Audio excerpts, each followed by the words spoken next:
નમસ્કાર દર્શક મિત્રો, આપ જોઈ રહ્યા છો કે ન્યૂઝ અને હું છું આપની સાથે યશ। તો મહત્વના સમાચાર શરૂ કરતા પૂર્વે નજર કરીએ આજની હેડલાઇન્સ પર।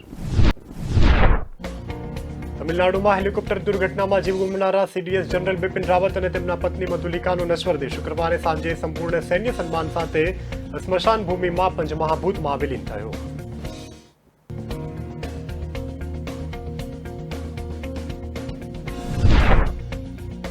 અરુણાચલ પ્રદેશના સરહદ વિસ્તારોમાં ચીને નવા ગામ બનાવ્યા હોવાનો ઘટસ્ફોટ પછી સેટેલાઇટ તસવીરોએ હવે ભૂતાનની સરહદે ચીને નવા ગામો બનાવ્યા હોવાનો પર્દાફાશ કર્યો છે। ભારતના સૌપ્રથમ સીડીએસ જનરલ બિપિન રાવતના મોત પાછળ અનેક અટકળો પણ સેવવામાં આવી રહી છે। જમ્મુ કાશ્મીરના બંદીપોરોમાં સુરક્ષા દળોની પેટ્રોલિંગ ટીમ ઉપર આતંકી હુમલો થયો, જેમાં 2 જવાનો પણ શહીદ થયા। ભારતના ટોચના ઉદ્યોગપતિ મુકેશ અંબાણી પૌત્ર પૃથ્વી આકાશ અંબાણીના પ્રથમ જન્મદિવસની ભવ્ય ઉજવણી જામનગર નજીક મોટી ખાવડી સ્થિત રિલાયન્સ ઇન્ડસ્ટ્રીમાં રિલાયન્સ ગ્રીન એરોસિયોમાં ઉજવવામાં આવી હતી। હવે જોઈએ સમાચાર વિગતવાર। તમિલનાડુમાં બનેલી દુર્ઘટનામાં આપણા 13 જાબાઝોએ પોતાના પ્રાણની આહુતિ આપવી પડી છે। તમિલનાડુમાં હેલિકોપ્ટર દુર્ઘટનામાં જીવ ગુમાવનારા સીડીએસ જનરલ બિપિન રાવત અને તેમના પત્ની મધુલિકાનું નશ્વર દેહ શુક્રવારે સાંજે સંપૂર્ણ સૈન્ય સન્માન સાથે દિલ્હી કેન્ટના બ્રાર સ્કેર સ્થિત સ્મશાન ભૂમિમાં પંચમહાભૂતમાં વિલીન થઈ ગયું છે।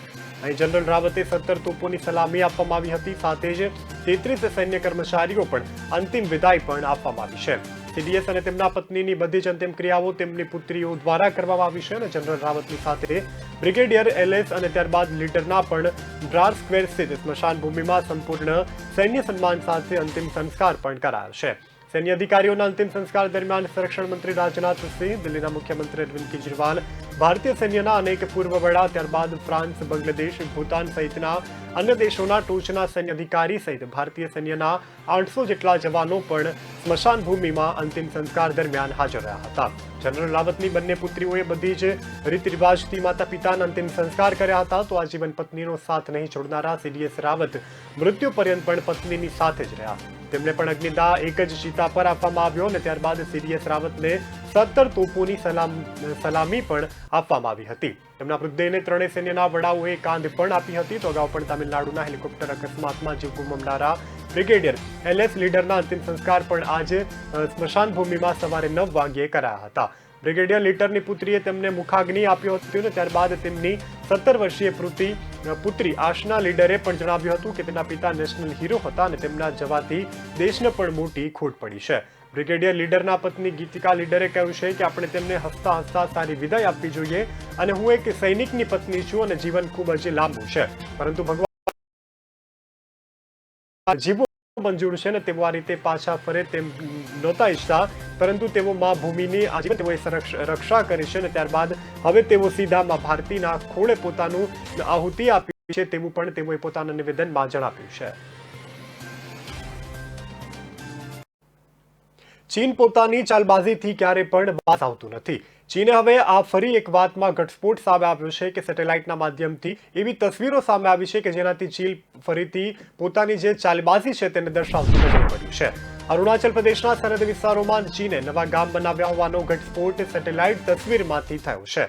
ભૂતાનની સરહદે ચીને નવા ગામો બનાવ્યા હોવાનો પર્દાફાશ થયો છે। તો સ્પેસ ફર્મ કેપેલા અને ત્યારબાદ સ્પેસની સિન્થેટિક્સ ઓર્ચાર્ડમાંથી પણ આ સેટેલાઇટ તસવીરોએ ચીનનું વિસ્તારવાદી કાવતરું ખુલ્લું પાડ્યું છે। આ તસવીરોમાં ચીન ભૂતાન સરહદ નજીક ચીને બનાવેલા નવા ગામોની ઝલક સ્પષ્ટપણે જોવા મળી રહી છે। તો આ વર્ષના પ્રારંભમાં લેવાયેલી તસવીરોમાં પણ ચીનના નવા ગામોની માહિતી મળી છે। તો સ્પેસ કંપની અને ત્યારબાદ કેપેલા સ્પેસના સિન્થેટિક્સ એરપર્સ દ્વારા આધારિત સેટેલાઇટ તસવીરોમાં ભૂતાન સરહદે ચીને બનાવેલા નવા ગામડાઓ પણ મળી આવ્યા છે। જો કે આ તસવીરો ઓછા રિઝોલ્યુશન વાળી હોવાથી પણ અહીંના બાંધકામોની પ્રકૃતિ અને સ્થિતિ અંગે પણ સાચી માહિતી મળી શકે નથી, પરંતુ સેટેલાઇટ તસવીરોના નિષ્ણાત વોશિંગ્ટનના ક્રેસ અને ત્યારબાદ દિગર્સના વિશ્લેષક મુજબ આ નવા ગામોનો એક મોટો ભાગ 2 માળના કન્સ્ટ્રક્શનનો પણ હોવાનું સામે આવ્યું છે। એસએફઆરમાંથી પણ 19મી નવેમ્બરે પહેલા તસવીરોમાંથી એકમાં સાયબરુ ક્ષેત્રમાં 2 માળની અને ત્યારબાદ 39 ઇમારતો પણ જોવા મળી છે, જેમાંથી 27 સંપૂર્ણપણે બની ગયેલા પણ જોવા મળી રહ્યા છે, તો પૂર્વ ક્લસ્ટરમાં પણ બધા જ 15 કન્સ્ટ્રક્શન સંપૂર્ણપણે બની ગયા હોવાનું પણ જાણવા મળ્યું છે. હવે મધ્યમ ક્લસ્ટરમાં પણ 5માંથી 3 અને પશ્ચિમી ક્લાસમાં 19માંથી 9 કન્સ્ટ્રક્શન પણ હજુ પણ કામકાજ ચાલી રહ્યું છે. બીજા દિવસે પણ કોંટાંગમાં ક્ષેત્રમાંથી પણ એક તસવીરમાં ઓછામાં ઓછા 84 કન્સ્ટ્રક્શન જોવા મળ્યા છે અને તેમાંથી 45 સંપૂર્ણપણે બનેલા દેખાય છે, જ્યારે બાકીના 39 પર હજુ કામ ચાલુ રાખવામાં આવ્યું છે. તો 19 નવેમ્બરના રોજ કેપેલા સ્પેસની તસવીરોમાં ક્લુની આજુબાજુમાં ક્ષેત્રમાં 80 કન્સ્ટ્રક્શન હોવાનું પણ જાણવા મળ્યું છે. 4 ક્લસ્ટરમાં ફેલાયેલા પણ જોવા મળી રહ્યા છે અને આવી રીતે હવે ચીન જે છે તે પોતાની વિસ્તારવાદી નીતિને વધુ વેગવંતી બનાવતો હોય તેવું પણ સેટેલાઇટના માધ્યમથી જાણવા મળી રહ્યું છે. ભારતના સૌપ્રથમ સીડીએસ જનરલ બિપિન રાવતના મૃત્યુ પાછળ અનેક તથ્યો પણ હવે દિવસે ને દિવસે સામે આવી રહ્યા છે. તો ત્યારે એના વિશે અનેક વૈજ્ઞાનિકો, મનોવૈજ્ઞાનિકો પણ ખૂબ જ મનોમંથન પણ આ વિચાર અને વિમર્શ કરી રહ્યા છે. હવે આગલી તપાસમાં જોવાનું રહે છે કે આ ખરેખર અકસ્માત છે કે પછી કોઈ દ્વારા જાણીબૂજીને આ એક કાવતરું ઘડવામાં આવ્યું છે. તેના પર હજુ પણ તપાસની શોધખોળ હવેથી હાથ ધરવામાં આવવાની છે. ભારતના સંરક્ષણ નિષ્ણાત બ્રહ્મા ચેલાણીએ પણ તેના અંગે શંકા વ્યક્ત કરી છે અને અંગેની અટકળો એવું પણ કહેવામાં આવી રહ્યું છે કે ભારતે પણ રાવતના નેજા હેઠળ સ્પેસ કમાન્ડની સ્થાપના પાછળ શરૂ કરેલી હલચલ પણ એક કારણ હોઈ શકે છે. કોઈને સાંભળીને પણ આશ્ચર્ય થાય કે સ્પેસ કમાન્ડવાળી શું વાસ્તવમાં હવે એર કમાન્ડ, નેવી અને ત્યારબાદ આર્મી કમાન્ડને પણ 3 કમાન્ડ છે અને તેના સંયુક્ત કમાન્ડર તરીકે સૌપ્રથમ સીડીએસ જનરલ બિપિન રાવતને પણ નિયુક્ત કરવામાં આવ્યા હતા. હવે કોઈ પણ લશ્કરી વડાની જેમ તેઓએ પણ ભારતની સુરક્ષા માટે આ જોઈન્ટ કમાન્ડની પણ એક ડગલું આગળ જઈ અને સ્પેસ કમાન્ડ ઉભો કરવા માટેની તૈયારી પણ આદરી દીધી હોવાનું કહેવાય છે. આ સ્પેસ કમાન્ડને પણ સીડીએસએ નેજા હેઠળ ભવિષ્યમાં લાવી શકાય તે રીતે તૈયાર કરવાનો હતો. તો કોઈએ થોડા સમય પહેલા જ સમાચાર વાંચ્યા હશે કે ચીને સ્પેસમાં રહેલા સેટેલાઇટને પણ ઉડાવ્યો હતો, જેથી હવે ભવિષ્યમાં જે પણ યુદ્ધ થશે તે ફક્ત આકાશ, સમુદ્ર અને જમીન પૂરતું મર્યાદિત નહીં હોય, તેમાં પણ સ્પેસની ભૂમિકા પણ સૌથી વધારે અને મહત્વની પણ હોઈ શકે છે. આ વાત બિપિન રાવત સારી રીતે સમજી શક્યા હતા અને આ દિશામાં ડીઆરડીઓ અને ત્યારબાદ ઇસરોએ પણ આગેવાની હેઠળ તૈયારીઓ પણ શરૂ કરી દીધી હતી. કોઈએ પણ કદાચ આશ્ચર્ય થાય કે સ્પેસ ટેકનોલોજીની વાત આવે ત્યારે ભારત, અમેરિકા અને રશિયા જેવી વૈશ્વિક મહાસત્તાની પણ સમકક્ષ છે. ચીને પણ ભલે આજે આટલી હરણફાળ પ્રગતિ ભરી હોય છતાં પણ ભારતની સ્પેસ અને રિમોટ સ્પેન્ડિંગ ટેકનોલોજી માટે હજુ પણ ભારતથી પાછળ છે. રાવત આ ટેકનોલોજીનો ફાયદો ઉઠાવી અને ભારતને અંતરિક્ષમાંથી પણ રક્ષણ પૂરું પાડવાના ઈચ્છુક હતા અને તેમણે આ માટે સરકારને પણ તૈયારી કરી હોવાનું માનવામાં આવી રહ્યું છે. તેનું સૌથી મોટું ઉદાહરણ એ છે કે એક સમયે ઇસરોનું માંડ 1000 કરોડ સુધીનું બજેટ વર્તમાન સરકારના આગમન પછી 10,000 કરોડને પણ વટાવી ગયું છે.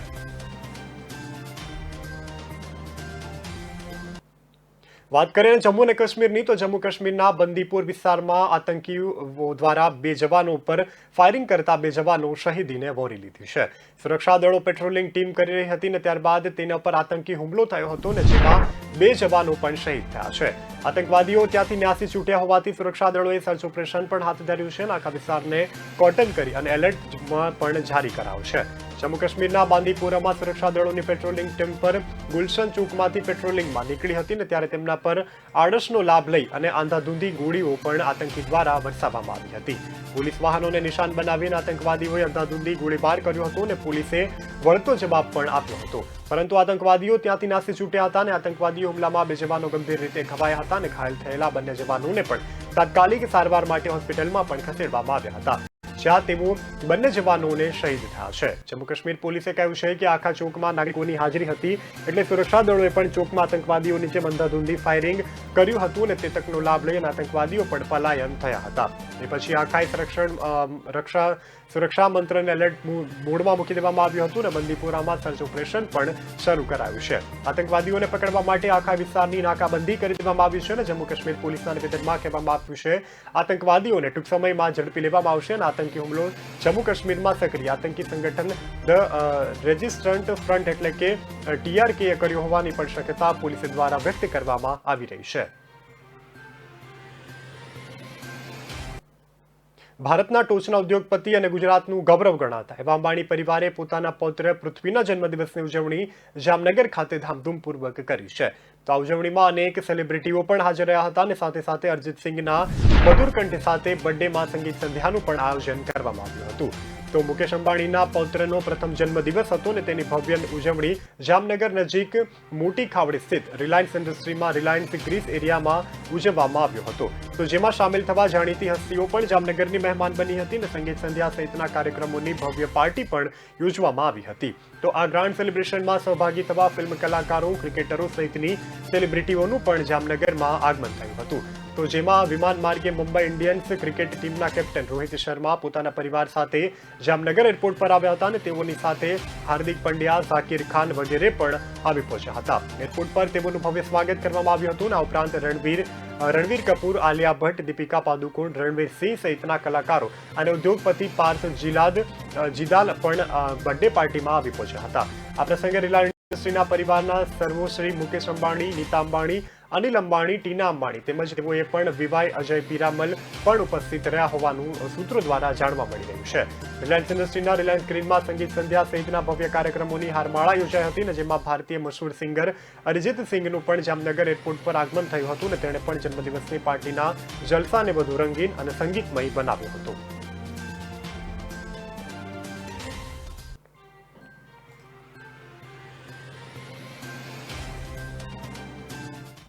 હાલ રોકા એક નાનકડા વિરામ માટે. વિરામ બાદ ફરી મળીશું.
વિરામ બાદ આપનું સ્વાગત છે. જોઈએ સમાચાર આગળના. વાત કરીએ મહારાષ્ટ્રની, તો મહારાષ્ટ્રમાં એક જ દિવસમાં ઓમિક્રોનના 7 કેસ સામે આવ્યા છે. દેશમાં ઓમિક્રોનના અત્યાર સુધીના કુલ કેસોને વધી અને 32ને પાર થયા છે. તો આ 32 કેસોમાં ગુજરાતના 2 કેસો પણ સામેલ છે. વિશ્વમાં 59 દેશોમાં અત્યાર સુધીમાં કોરોનાના ઓમિક્રોન વેરિયન્ટના 2936 કેસ સપાટી પર આવ્યા છે. તો જે પૈકીના બ્રિટનમાં સૌથી વધુ 817 કેસો પણ સામે આવ્યા છે. દેશની અડધી વસ્તી એટલે કે 50.21 કરોડ લોકોને કોરોના વેક્સિનના બંને ડોઝ આપી દેવાયા છે. તો 80.98 કરોડ લોકોને એક ડોઝ પણ આપવામાં આવ્યો છે. ભારતની વાત કરીએ તો ભારતમાં ઓમિક્રોનથી સંક્રમિત થયેલા દર્દીઓમાં કોરોનાના સામાન્ય લક્ષણો પણ જોવા મળ્યા છે. સરકારે જણાવ્યું છે કે ઓમિક્રોનથી અત્યાર સુધીમાં હેલ્થકેર સિસ્ટમ પર બોજ પડી નથી, પરંતુ સાવચેતી અને તકેદારી રાખવી પણ ખૂબ જ જરૂરી છે. પત્રકાર પરિષદમાં કેન્દ્રીય આરોગ્ય મંત્રાલયના જોઈન્ટ સચિવ લવ અગ્રવાલે જણાવ્યું છે કે 1 ડિસેમ્બરથી અત્યાર સુધીમાં 96 આંતરરાષ્ટ્રીય મુસાફરો પણ કોરોના રિપોર્ટ પોઝિટિવ આવ્યો છે. જે પૈકીના 83 દર્દીઓને જોખમવાળા દેશમાંથી આવ્યા હતા અને આરોગ્ય મંત્રાલયની વેબસાઇટમાં જણાવ્યા અનુસાર દેશની અડધી વસ્તી એટલે કે 50.21 કરોડ લોકોએ કોરોના વેક્સિનના બંને ડોઝ આપી દેવામાં આવ્યા છે. તો જ્યારે 80.98 કરોડ લોકોને વેક્સિનના એક ડોઝ આપવામાં આવ્યો છે અને ત્યારબાદ આવી રીતે કુલ મળી અને મોટી માત્રામાં લોકોએ કોરોના વેક્સિનના ડોઝ જે છે તે પણ લઈ લીધા છે. તો આ દરમિયાન ભારતમાં આજે કોરોનાના નવા 8,503 કેસ નોંધાયા છે. તો કેસ નોંધાવવામાં આવ્યાથી હોવાથી હવે શંકાનું મોજું પણ સમગ્ર દેશમાં ફરી વળ્યું છે. હવે આ સાથે દેશમાં કોરોનાના કુલ કેસોની સંખ્યા વધી અને 3,46,74,744 થઈ ગઈ છે. કોરોનાથી વધુ 624 લોકોના મૃત્યુ પણ થયા છે. તો કોરોનાનો કુલ મૃત્યુઆંક વધી 4,74,735 પણ થઈ ગયો છે. ઓમિક્રોન વેરિયન્ટ સમગ્ર વિશ્વમાં 2,936 દેશમાં સામે આવ્યું છે. તો જે પૈકીના સૌથી વધુ 817 કેસ બ્રિટનમાં નોંધાયા છે. ડેનમાર્કમાં 796, દક્ષિણ આફ્રિકામાં 431, કેનેડામાં 78 અને ત્યારબાદ અમેરિકામાં 71, જર્મનીમાં 56, દક્ષિણ કોરિયામાં 60 અને ઓસ્ટ્રેલિયામાંથી 52 કેસો અત્યાર સુધીમાં નોંધાયા છે. સાથે સાથે પોર્ટુગલમાં પણ 37, નેધરલેન્ડમાં 36, નોર્વેમાં 33 અને ઘનામાં પણ 33 અને બેલ્જિયમમાં પણ 30 કેસો ઓમિક્રોનના સામે આવ્યા છે.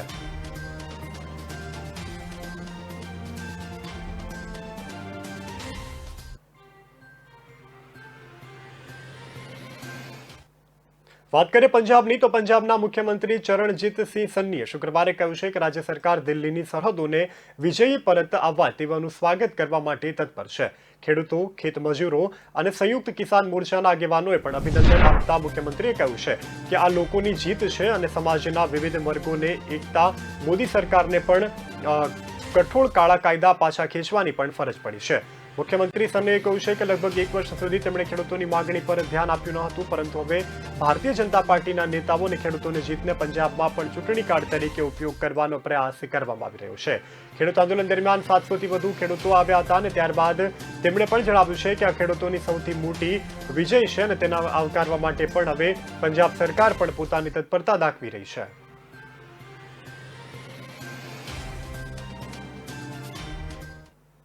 बात करें अफगानिस्तान तो अफगानिस्तान राजधानी काबुल स्थित ऐतिहासिक गुरुद्वारा और मंदिरों पर राखवामां आवेला धार्मिक ग्रंथों ने सुरक्षित रीते भारत लाववामां आव्या छे। तो दिल्ही पहुंचता ज केंद्रीय मंत्री हरदीप सिंह पुरी और त्यारबाद बीजेपी राष्ट्रीय अध्यक्ष जेपी नड्डाए एरपोर्ट पर पवित्र श्री गुरु ग्रंथ साहिबनी पण खूब ज सन्मानथी तेओने आवकारवामां आव्या छे। आ विशेष विमान द्वारा 10,000 भारतीयों नागरिक सहित 104 लोग पण लाववामां आव्या छे। तो भारत सरकार द्वारा मोकलवामां आवेला विशेष फ्लाइट द्वारा 104 लोगों ने बचावी लेवामां पण आव्या छे। साथे पवित्र धार्मिक ग्रंथ ने भारत में लावतानी साथे हवे हिंदू और त्यारबाद सीखों पण मोटी मात्रा में पोतानी खुशीनी लागणी व्यक्त करी रह्या छे। गुरु ग्रंथ साहेब ने पण लोकोए खूब ज उत्साहभेर भारत में पण आवकार आप्यो छे। आप जाणो छो कि अमे सेना माटे भण्या छीए એટલે જે કેસો પાછા ખેંચવાની વાત છે ને જે યુવાનો અત્યારે જેલમાં છે એમને બનતી ત્વરાએ આપણે બહાર લાવીએ એવી પ્રયત્ન કરવા માટે અમે આવ્યા છીએ અને એમાં અમને સીએમ સાહેબે પોઝિટિવ રિસ્પોન્સ આપ્યો છે। કેટલા કેસ છે બેન એવું કંઈ જાણવા મળ્યું એવું કંઈ ખરી? એટલે આમાં જુદા જુદા કેસમાં જુદા જુદા કાયદાઓ લાગુ પડેલા હોય એટલે બધાના એકી સાથે એ ના પણ થઈ શકે, પણ શક્ય એટલું જે કાયદાકીય રીતે થઈ શકશે એ પ્રયત્ન એમને પોઝિટિવ રિસ્પોન્સ આપીને બનતી ત્વરાએ આમાંથી ઉકેલ લાવવા માટે અમને કે પાટીદાર સમાજ અને બીજા અન્ય સમાજો ઉપર જે કેસો થયેલા છે એ કેસો પાછા ખેંચવા માટેની રજૂઆત કરી છે। સકારાત્મક જવાબ મળ્યો છે, પોઝિટિવ જવાબ મળ્યો છે અને જે પ્રક્રિયા પૂર્ણ કરી અને એ બધા જ જે કેસો હોય એ કેસો પાછા ખેંચાય એ માટેની રજૂઆત કરી છે। માનનીય મુખ્યમંત્રીશ્રીએ ખૂબ સારો પોઝિટિવ જવાબ આપ્યો છે અને મને પૂરેપૂરી મુખ્યમંત્રી પર ખાતરી છે કે આ કેસો વહેલામાં વહેલા ખેંચાય એ રીતના એમને જવાબ આપ્યો છે, એની પર પણ મને પૂરેપૂરો વિશ્વાસ છે।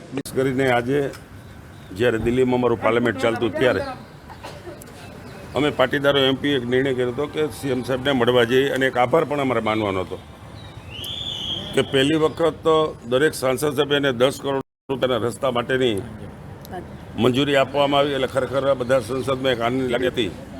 એટલે સભાએ એક આભાર વ્યક્ત કરવા માટે આવવાનું અમે પ્લાનિંગ કર્યું। ખાસ કરીને અમે પાટીદારના એમપી છીએ ખરા પણ તમામ સમાજના અમે એમપીએ છીએ એટલા માટે પાટીદારના કેસ પણ પાછા ખેંચાવો જોઈએ। અન્ય સમાજની કોઈ પણ કારણે લાગણી દુભાણી હોય ને સામાન્ય કોઈ નાના મોટા આંદોલન થયા હોય એની અંદર પણ અન્ય સમાજના જે કેસો હોય એ પણ પાછા ખેંચવા જોઈએ એવી પણ અમે લાગણી વ્યક્ત કરી છે।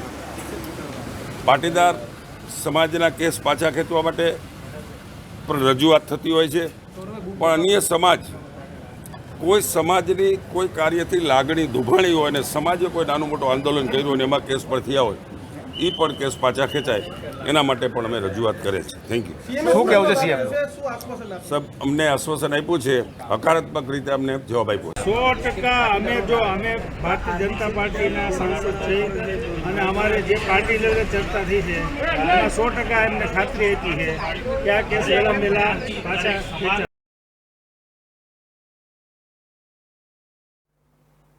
સરકાર ટૂંક સમયમાં જ બેન્કિંગ સુધારા બિલ રજૂ કરવાની છે તો કેબિનેટમાંથી મંજૂરી મળવાનું લગભગ નિશ્ચિત છે। આવતા અઠવાડિયે સંસદમાં બંને ગૃહોમાં અંગે ચર્ચા પણ થવાની છે અને તે શક્યતા છે કે સરકાર જાહેર ક્ષેત્રની બેંકોનું ખાનગીકરણ પણ કરવાની જાહેરાત કરી દીધી છે। સરકાર આ બિલને કાયદાકીય સ્વરૂપ આપવા માટે પણ સંસદમાં લાવવાની છે તો આમાં બેન્કિંગ સંબંધિત 2 કાયદામાં પણ ફેરફાર કરવામાં આવવાના છે તો જેના દ્વારા સરકાર પોતાનો હિસ્સો વહેંચી શકે છે અને સરકાર આગામી સપ્તાહે બુધવારે મળનારી કેબિનેટ બેઠકમાં કાયદાની મંજૂરી આપવાની યોજના પણ ઘડવાની છે તો તે બાદ તેના સંસદમાં ટેબલ પર મૂકવામાં આવશે અને ત્યારબાદ ચાલુ શિયાળુ સત્ર દરમિયાન તેને પાસ કરવાની પણ યોજના બનાવવામાં આવવાની છે। સરકાર ચાલુ નાણાકીય વર્ષમાં ઓછામાં ઓછી 2 જાહેરાત અને ક્ષેત્રમાં બેંકોમાં પણ ઇન્વેસ્ટમેન્ટની પ્રક્રિયા શરૂ કરવાનું લક્ષ્યાંક પણ ધરાવી રહી છે. સંસદમાંથી મંજૂરી મેળવવામાં એક્સપ્રેસ ઓફ ઇન્ટરનેશનલ પણ જારી કરવામાં આવશે અને ત્યારબાદ RFP જારી પણ કરવામાં આવવાનું છે. આ પ્રક્રિયા થવા પણ હવે જઈ રહી છે અને પછી પણ ભલેને ઇન્વેસ્ટમેન્ટની પ્રક્રિયા પૂરી કરવામાં આવે, પરંતુ વર્ષોનો સમય પણ તેમાં લાગી શકે છે. સરકારે હવે બેંકોના નામમાં ભલામણ પણ કરી આપી છે અને જેનું ખાનગીકરણ કરવામાં આવનાર છે અને તેમાંથી પણ ઇન્ડિયન ઓવરસીઝ બેંક મુખ્ય દાવેદાર પણ પોતાની ધરાવી રહી છે. તો તેની સાથે સેન્ટ્રલ બેંક ઓફ ઇન્ડિયાનું નામ પણ લેવામાં આવી રહ્યું છે. અત્રે ઉલ્લેખનીય છે કે આ બિલ પણ સત્ર દરમિયાન રજૂ કરવામાં આવવાનું છે. 26 બિલોમાંથી એક આ બિલ છે કે જે ફેબ્રુઆરી બજેટમાં રજૂ કરતા સરકારે પણ ડિસેન્ટમેન્ટ અને ત્યારબાદ ખાનગીકરણ માટે પણ ₹1.75 લાખ કરોડનો લક્ષ્યાંક પણ ધારી રાખ્યો છે. આ સાથે હવે નાણામંત્રીએ જાહેરાત કરી હતી કે ચાલુ નાણાકીય વર્ષમાં પણ 2 જાહેર ક્ષેત્રની બેંકો અને 1 વીમા કંપનીનું પણ ખાનગીકરણ કરવામાં આવવાનું છે. આ સિવાય LIC IPO લાવવાની પણ જાહેરાત કરવામાં આવી હતી અને આ સાથે સરકારે પણ BPCLમાં પણ પોતાનો હિસ્સો વેચી અને ભંડોળ એકત્રિત પણ કરવાની છે. તો બીજી તરફ ઓલ ઇન્ડિયા બેંકમાંથી પણ ઓફિસ અને ત્યારબાદ ફેડરેશને પણ એવું કહ્યું છે કે બેંકોના ખાનગીકરણને વિરોધ પણ કરવામાં આવશે. તો AIBOCના જનરલ સેક્રેટરી સૌમ્ય દત્તાએ કહ્યું છે કે સરકાર આ શિયાળુ સત્રમાં બેંકોને ખાનગીકરણને લગતું બિલ રજૂ કરશે અને તેમનું કહેવું છે કે સરકારનો આ નિર્ણય સંપૂર્ણપણે રાજકીય પ્રેરિત છે. હાલ રોકા એક નાનકડા વિરામ માટે. વિરામ બાદ ફરી મળીશું.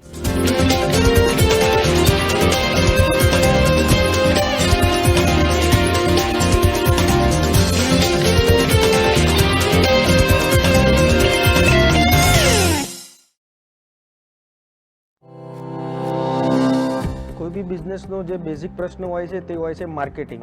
દરેકનો બિઝનેસ વધતા ઓછા પ્રમાણમાં ચાલતો તો હોય જ છે. તો મારા બિઝનેસમાં મને જે તકલીફ પડી રહી હતી એમાં એવું હતું કે ક્વોલિટી વર્ક હું લેવા જાઉં તો મારા બજેટની બહાર જતું રહેતું હતું. મારું નામ હર્ષ પટેલ છે. Way to fashion WTF Vastrapur ખાતે મારી રેડીમેડ ગાર્મેન્ટની શોપ છે જે છેલ્લા 8 વર્ષથી હું ચલાવી રહ્યો છું. મારા મિત્ર થ્રુ મને એક એપ્લિકેશન વિશે જાણવા મળ્યું કે જેની અંદર આપણા રેગ્યુલર કસ્ટમર તો જે હોય એના સાથે તમે ટચમાં તો હો જ છો, પણ જે નવા કસ્ટમર આવે અથવા તો તમે જેમ કે ઇન્સ્ટાગ્રામ કે વોટ્સઅપ ઉપર જે ડિજિટલ માર્કેટિંગ કરતા હોય તેની સાથે હું માર્કેટિંગ કરી શકું છું. બ્રાન્ડ સ્પોર્ટ 365 સૌથી પહેલાં તો 7 દિવસનો જે ટ્રાયલ ફ્રી પેક હતો એ મેં યુઝ કર્યો. એનાથી મને સારી એવી મજા બી આવી અને એકદમ ઇઝી છે કે જેમાં મારે કોઈની જરૂર પણ નથી પડતી. હું મારી જાતે મારું માર્કેટિંગ કરી શકું છું. એ ફીચર્સ મને બહુ સારો લાગ્યો. ત્યારબાદ મને એવું લાગ્યું કે આપણે આના પેઇડ વર્ઝનમાં જવું જોઈએ, જે મેં લીધું પેઇડ વર્ઝન એનું. ત્યારબાદ એની અંદર એવી સિસ્ટમ છે કે તમે અનલિમિટેડ ફ્રેમ ડાઉનલોડ કરી શકો છો અને તમારો લોગો, એડ્રેસ અને કોન્ટેક્ટ નંબર લગાવી અને તમારા કસ્ટમરને એપ્રોચ કરી શકો છો, જેનાથી મારો કસ્ટમરનો ફ્લો પણ વધ્યો અને મને ઇઝી પણ લાગ્યો આ યુઝ. મારે જે માર્કેટિંગનો એમ હતો જેનું પરફેક્ટ સોલ્યુશન મને બ્રાન્ડ સ્પોર્ટ 365 આપ્યો. કોઈ ઝંઝટ નથી. લોગો અપલોડ, ઇમેજ ડાઉનલોડ અને શેર. બ્રાન્ડ સ્પોર્ટ 365 आसान है.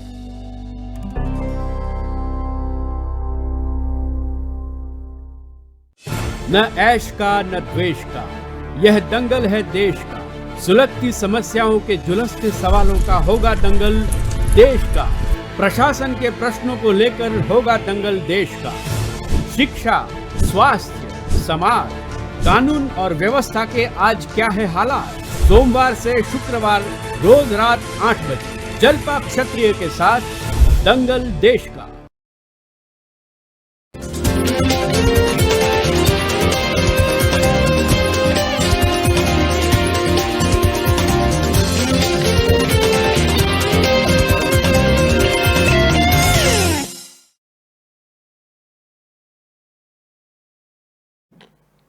વિરામ બાદ આપનું સ્વાગત છે. હવે જોઈએ સમાચાર આગળના. વાત કરીએ કોરોનાની, તો રાજ્યમાં દિવાળીના તહેવાર બાદ કોરોનાના કેસમાં અચાનક જ ઉછાળો જોવા મળ્યો છે. ત્યારે રાજ્યમાં એકાએક કોરોનાથી તેમના આંકડામાં પણ ઉછાળો જોવા મળી રહ્યો છે. ત્યારે 3 જુલાઈ બાદ 5 મહિના બાદ પહેલીવાર છેલ્લા 24 કલાકમાં રાજ્યમાં 3 લોકોના મૃત્યુ પણ થયા છે, જેમાં રાજકોટ શહેર તથા વલસાડ ખાતે ભાવનગર જિલ્લામાં એકનું મૃત્યુ થયું છે. તો છેલ્લા 24 કલાકમાં 63 નવા કેસ પણ સરકારી ચોપડે નોંધાયા છે, જ્યારે 39 દર્દીઓને ડિસ્ચાર્જ પણ કરવામાં આવ્યા છે. તો અમદાવાદમાં રાજ્યના સૌથી વધુ 13 નવા કેસ પણ નોંધાયા છે. 2 શહેર અને 25 જિલ્લામાં એક નવો કેસ નોંધાયો નથી, પરંતુ અગાઉ 2 ડિસેમ્બરે 50 કેસ પણ નોંધાયા છે. 10મી ડિસેમ્બરે રાજ્યમાં 3 દર્દીના મૃત્યુ થયા છે, તો એ પહેલા 5 ડિસેમ્બરે એકનું મૃત્યુ પણ નોંધાયું છે. અગાઉ 20 સપ્ટેમ્બરે પહેલી અને બીજી લહેરના સૌથી ઓછા 8 કેસ નોંધાયા હતા. તેમજ રાજ્યનો રિકવરી રેટ પણ 98.72% પર સ્થિર રહ્યો છે. રાજ્યમાં ઓક્ટોબર મહિનામાં કોરોનાથી કુલ 7, નવેમ્બરમાં 5 દર્દી નોંધાયા હતા અને અગાઉ પણ રાજ્યમાં 16 સપ્ટેમ્બર સુધી સતત 50 દિવસ સુધી ડબલ ડિજિટમાં ક્યાંય કેસ પણ નોંધાયો હતો. તો રાજ્યમાં અત્યાર સુધીમાં 8,28,006ના રિપોર્ટ પોઝિટિવ આવ્યા છે અને જ્યારે મૃત્યુઆંક 10,098 પર સ્થિર રહ્યો છે. તેમજ અત્યાર સુધીમાં 8,17,428 દર્દી ડિસ્ચાર્જ થયા છે અને એક્ટિવ કેસની જો વાત કરવામાં આવે તો રાજ્યમાં હાલ 480 એક્ટિવ કેસ છે અને જેમાંથી 6 દર્દી વેન્ટિલેટર પર છે અને જ્યારે 774 દર્દીની હાલત સ્થિર છે અને તે લોકોની સારવાર પણ હાલ ચાલી રહી છે. અને હાલ સરકાર દ્વારા એવી પણ એક જાહેરાત કરવામાં આવી છે કે લોકોએ ઓમિક્રોનની જે લહેર આવી છે તેમાંથી બચવા માટે તમામ કોરોના પ્રોટોકોલનું પાલન કરવું પણ ચુસ્તપણે અનિવાર્ય રહેશે.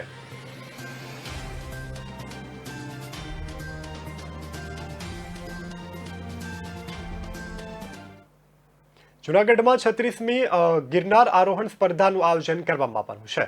આગામી 2 જાન્યુઆરીથી સ્પર્ધાનું આયોજન કરવામાં આવશે અને તેમાં ઉત્સુક તમામ જે પાર્ટિસિપન્ટ કરવાના છે તે લોકોને પણ રજીસ્ટ્રેશન કરવા માટેની તારીખ પણ બહાર પાડી દેવામાં આવી છે. ત્યારે 14મી અખિલ ભારતીય ગિરનાર આરોહણ સ્પર્ધા તારીખ 6 ફેબ્રુઆરીના રોજ રમત ગમત યુવા અને સાંસ્કૃતિક પ્રવૃત્તિઓ વિભાગ ગાંધીનગર દ્વારા યોજવામાં આવવાની છે. જેમાં સિનિયર ભાઈઓ તથા બહેનો પાસે કોવિડ વેક્સિનના 2 ડોઝનું સર્ટિફિકેટ હશે તો જ આ સ્પર્ધામાં તેઓ ભાગ લઈ શકશે. છેલ્લા ઘણા વર્ષોથી ગિરનાર પર આરોહણ અવરોહણ સ્પર્ધા યોજાતી રહી છે અને ગુજરાતમાં પણ દર વર્ષે આ સ્પર્ધાનું આયોજન કરવામાં આવે છે.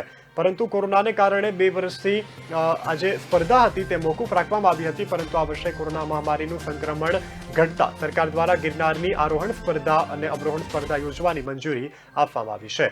ત્યારે જૂનાગઢ વહીવટીતંત્રએ પણ ગિરનારની આરોહણ સ્પર્ધા માટે તારીખ પણ જાહેર કરી છે. તો 3 થી 6 અખિલ ગિરનાર આરોહણ અવરોહણ સ્પર્ધા પણ 2 જાન્યુઆરી અને 14મી અખિલ ભારતમાંથી પણ ગિરનાર આરોહણ સ્પર્ધાનું આયોજન તારીખ 6 ફેબ્રુઆરીના રોજ કરવામાં આવવાનું છે. રાજ્યમાં પણ સાહસિક યુવક અને યુવતીઓ માટે ગિરનાર આરોહણ અવરોહણ સ્પર્ધાનું આયોજન જૂનાગઢ ગિરનાર ખાતે કરવામાં આવવાનું છે. આ સ્પર્ધામાં સુચારુ આયોજન અંગે કલેક્ટર કચેરી જૂનાગઢ ખાતે અધિક કલેક્ટર LB બાંભણિયાની અધ્યક્ષતામાં બેઠક પણ યોજવામાં આવી હતી અને જેમાં સ્પર્ધાની તારીખ, વિભાગો, સ્પર્ધા અંતર અને સમય સહિતની ચર્ચા પણ કરવામાં આવી હતી. ત્યારે વધુમાં કોવિડ-19ના સંક્રમણની સાવચેતીના ભાગરૂપે આરોગ્ય વિભાગને તકેદારી રાખવા અંગે સૂચના પણ આપવામાં આવી હતી અને ગિરનારની રાજ્યકક્ષાની આરોહણ અવરોહણ સ્પર્ધા 2 જાન્યુઆરીના રોજ પણ યોજાવાની છે. તો તેની પણ વિગતવાર જાહેરાત કરવામાં આવી હતી અને તેમાં ઉત્સુક તમામ યુવક અને યુવતીઓને ભાગ લેવા માટે પણ જૂનાગઢ દ્વારા જે કલેક્ટર છે તેના દ્વારા પણ યુવક યુવતીઓને આમંત્રણ પણ આપવામાં આવ્યું છે. રમતગમત અને યુવા સાંસ્કૃતિક પ્રવૃત્તિનો વિભાગ ગાંધીનગર તેમજ જિલ્લા કમિશનર કચેરી રમતગમત અને યુવા સાંસ્કૃતિક પ્રવૃત્તિઓ ની મંજૂરી બાદ આજરોજ જિલ્લા વહીવટીતંત્ર સાથે ગિરનાર આરોહણ અવરોહણ સ્પર્ધા બાબતેની મિટિંગ પૂર્ણ કરી અમુક વસ્તુઓ નક્કી કરવામાં આવી છે. જેમ કે આ વર્ષે ગિરનાર આરોહણ અવરોહણ સ્પર્ધામાં હરેક એજ કેટેગરીમાં 400ની મર્યાદા રાખવામાં આવી છે. તેમજ ભાઈઓ અને બહેનોના સમય ગાળામાં થોડો ચેન્જ કરવામાં આવ્યો છે. સમય સ્પર્ધાની શરૂઆત 7 વાગે જ્યારે કરવામાં આવશે અને ભાઈઓ માટે 5500 પગથિયા જ્યારે બહેનો માટે 2200 પગથિયાની સ્પર્ધા રહેશે. તેમજ રાજ્ય કક્ષાની સ્પર્ધા જાન્યુઆરીના પહેલા રવિવારે જ્યારે રાષ્ટ્રીય કક્ષાની સ્પર્ધા ફેબ્રુઆરીના પહેલા રવિવારના રોજ યોજવામાં આવશે.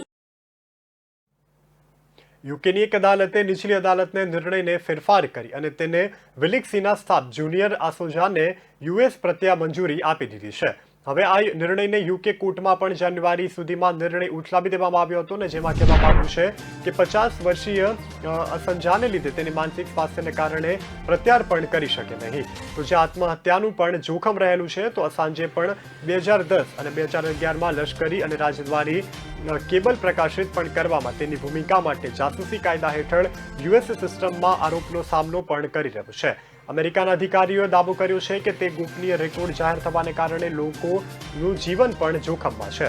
ઓસ્ટ્રેલિયાના નાગરિકને અસાંજે વર્ષ 2019માં પણ લંડનમાં ઇક્વાડોરા દૂતાવાસમાંથી તેની નાગરિકતા સમાપ્ત કર્યા પછી પણ ધરપકડ કરવામાં આવી હતી અને જે 7 વર્ષથી લંડનમાં ઇક્વાડોર અને ત્યારબાદ એમ્બેસીમાં પણ તે રહેતો હતો. અહેવાલ અનુસાર અસાંજે યુએસમાં 18 ગંભીર આરોપોનો સામનો પણ કરી રહ્યો છે અને જો દોષિત ઠરે તો તે 175 વર્ષની જેલની સજા પણ તેને થઈ શકે છે. આંતરરાષ્ટ્રીય સમાચાર સંસ્થાના અહેવાલ મુજબ લોર્ડ જસ્ટિસ અને ત્યારબાદ હોલરોયડે પણ સંકેત આપ્યા છે કે અસાંજે બીજી અપીલની માંગ કરી રહ્યા છે અને અસાંજે વકીલો અને તેના માનસિક સ્વાસ્થ્યને ટાંકી અને પ્રત્યાર્પણને પણ પડકાર દ્વારા આપવામાં આવ્યો છે. જોકે હજુ સુધી સ્પષ્ટ નથી થયું કે તે પ્રત્યાર્પણ નિર્ણયને વધુ પડકારી શકાય કે કેમ. તો આ વર્ષની શરૂઆતની નીચલી અદાલતના ન્યાયાધીશો એક દાયકા પહેલા વિલિક્સી દ્વારા ગુપ્ત લશ્કરી દસ્તાવેજોના પ્રકાશમાં સંબંધમાં પણ જાસૂસીના આરોપનો સામનો કરી રહેલા અસાંજાએ પણ યુએસના પ્રત્યાર્પણ કરવાની યુએસ વિનંતી પણ ફગાવી દેવામાં આવી હતી. ત્યારબાદ ટ્રાયલ કોર્ટે કહ્યું હતું કે અસાંજને માનસિક સ્વાસ્થ્ય સારું નથી અને તેથી તેને પ્રત્યાર્પણ કરવું અયોગ્ય નથી. તો હવે એલપેડે પણ કોર્ટના નિર્ણયને અસાંજેની તરફેણમાં આપ્યો છે અને તે પણ પ્રત્યાર્પણ હવે તેના પરથી ખુલી જવાનું છે. આગામી દિવસોમાં હવે સરકાર દ્વારા કયા પ્રકારનો નિર્ણય લેવામાં આવે છે તે પણ જોવાનું રહ્યું, કારણ કે તેની માનસિક સ્થિતિ પણ સારી ન હોવાનું પણ એક રિપોર્ટમાં દાવો કરવામાં આવ્યો છે.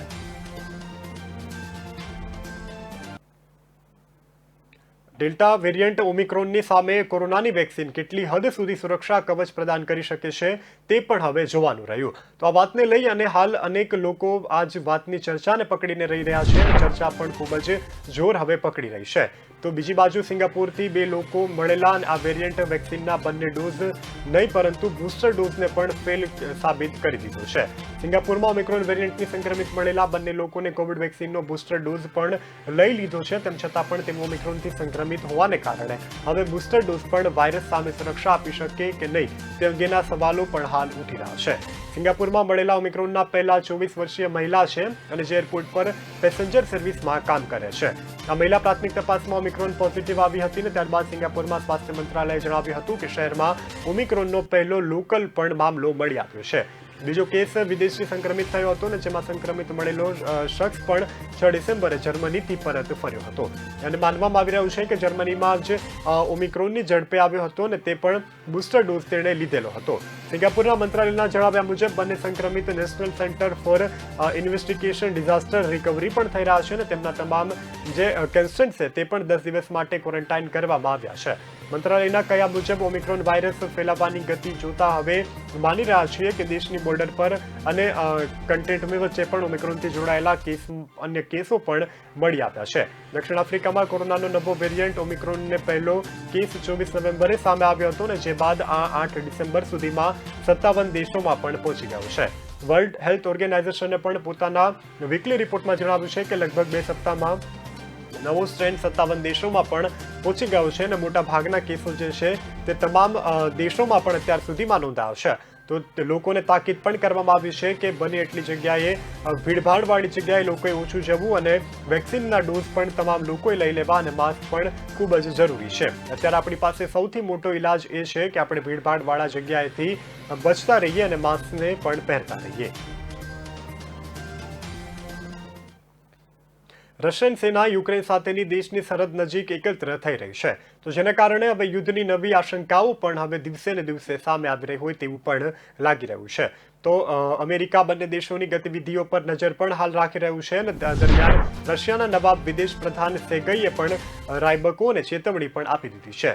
તો 1962માં ઉદ્ભવેલી ક્યુબા અને ત્યારબાદ મિસાઇલ કટોકટી ફરી એક વખત પણ પુનઃનિર્મિત પણ થવા જઈ રહી છે. સંભવિત પરમાણુ યુદ્ધનો ખતરો પણ મંડરાઈ રહ્યો છે. તો યુક્રેનને લઈ અને અમેરિકા અને રશિયા વચ્ચે પણ લાંબા સમયથી તણાવ પણ ચાલી રહ્યો છે. સેર્ગેઈ અને ત્યારબાદ રાયબકોએ પણ કહ્યું છે કે જો વસ્તુઓ જેમ છે કે ચાલી રહેતી હશે તો આ ઘટના પણ ઝડપી થવાની સંભાવના છે અને આના જેવું કંઈ જોડાઈ શકે તેવું પણ નથી. તો સેટેલાઇટ ઇમેજિન વોરન પ્રદેશમાં પણ આર્મી ટેન્ક અને ત્યારબાદ બુક એન્ટી એક્સાઇઝ મિસાઇલ સિસ્ટમ પણ વસ્તુઓ પણ જોવા મળી રહી છે. આ સિવાય કાળા સમુદ્રમાં પહેલેથી જ તણાવ છે અને ત્યારબાદ સ્પેસ પમ્પ અને મેક્સર ટેકનોલોજી અને યુક્રેનની સરહદથી 200 માઇલથી પણ ઓછા સ્તરે સ્મોલેન્સ્ક જિલ્લામાં તૈનાત રશિયન દળોની કથિત જમાવટના ફોટા પણ જાહેર કરવામાં આવ્યા છે. તો ગુપ્તચર અહેવાલોના જણાવ્યા મુજબ ઓછામાં ઓછા 9000 રશિયન સૈનિકો પણ ભારે તોપખાનાવાળા અને ટેન્કો સાથે પણ હવે રશિયન સરહદ પર તૈનાત છે. હવે આવતા વર્ષની શરૂઆત થતા આ સંખ્યામાં વધી અને 1,75,000 સૈનિક પણ થઈ શકે છે. તો બ્રિટન સશસ્ત્ર દળોના ચીફ ઓફ ડિફેન્સ સ્ટાફ અને ત્યારબાદ એડમિરલ સર ટોની રડિયાની પણ જણાવ્યા મુજબ રશિયા અને ત્યારબાદ યુક્રેન વચ્ચેના યુદ્ધને પણ બીજા વિશ્વયુદ્ધને 75 વર્ષ પણ થઈ ગયા છે. તો આ સૌથી મોટી લડાઈ છે અને યુરોપ 1 વર્ષથી વધુ પણ સમય પણ થઈ ગયા હોવાનું પણ તેઓ જણાવી રહ્યા છે.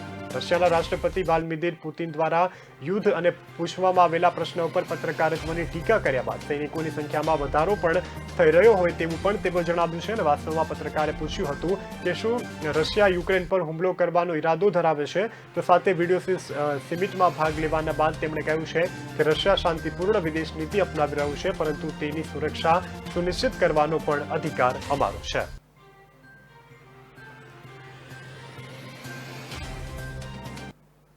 સમાચારોની સમાપ્તિમાં બસ આટલું જ. વધુ સમાચાર માટે જોડાયેલા રહો કે ન્યૂઝ સાથે. નમસ્કાર.